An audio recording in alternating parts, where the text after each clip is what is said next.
phase number one, we have the colonizers arriving to the place.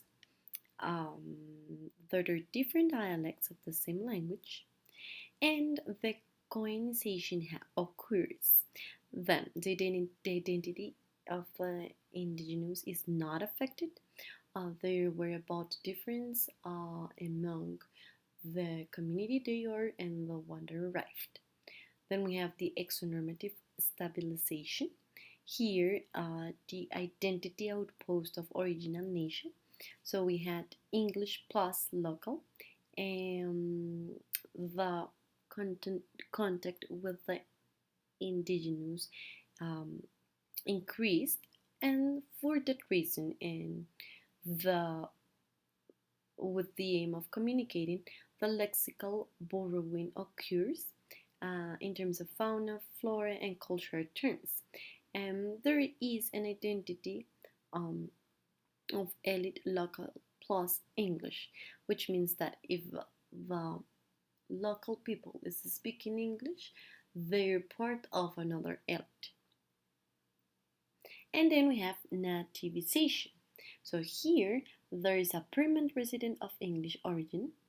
There are innovative and conservative speakers. There is a heavier lexical borrowing. Um, and in indigenous strand, we have that the identity is permanent, but there is a phonological innovation and a structural nativization because they are understanding that English is becoming part of their daily life. So they need to make it part of them. And then we have the endonormative stabilization. This phase typically follows and presupposes political independence and cultural self-reliance most of the times. And members of the settlers and community now perceive themselves as members of a newly born nation.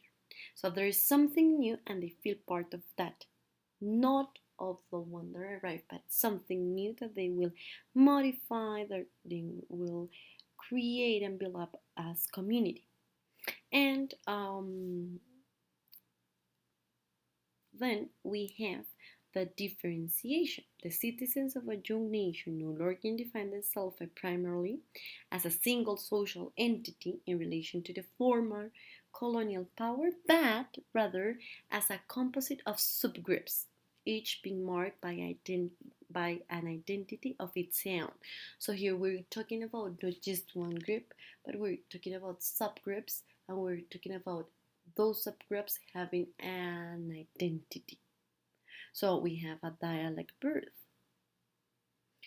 Group specific, ethnic, regional, and social varieties emerge as L1 or L2, but there is a clear differentiation here.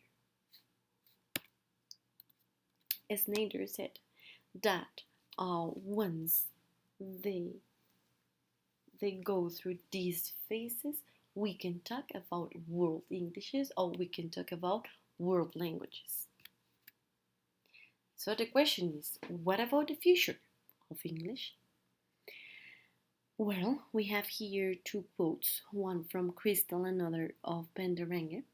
The first one said that a world in which there was only one language left, probably English, a scenario which could in theory obtain within 500 years, would be an ecological intellectual disaster of unprecedented scale. But why?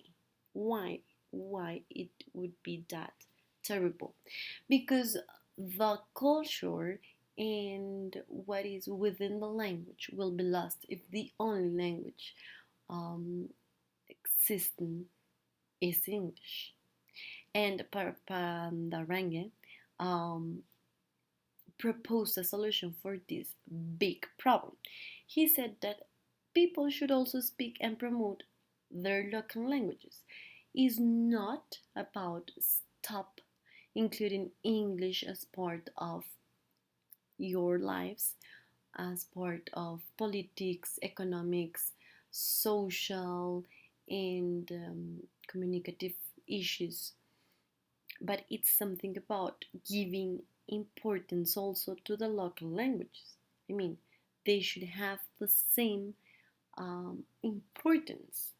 Why? Because it's something about local culture, it's something about history, it's something about what have been built by others in your community.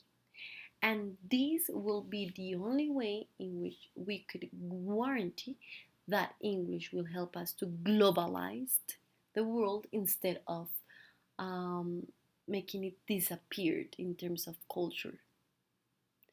So, if we want positive changes in terms of English, in terms of world Englishes, it's important to recognize first the first language spoken by each one of the countries or the local languages talked in each one of the countries and in the continents.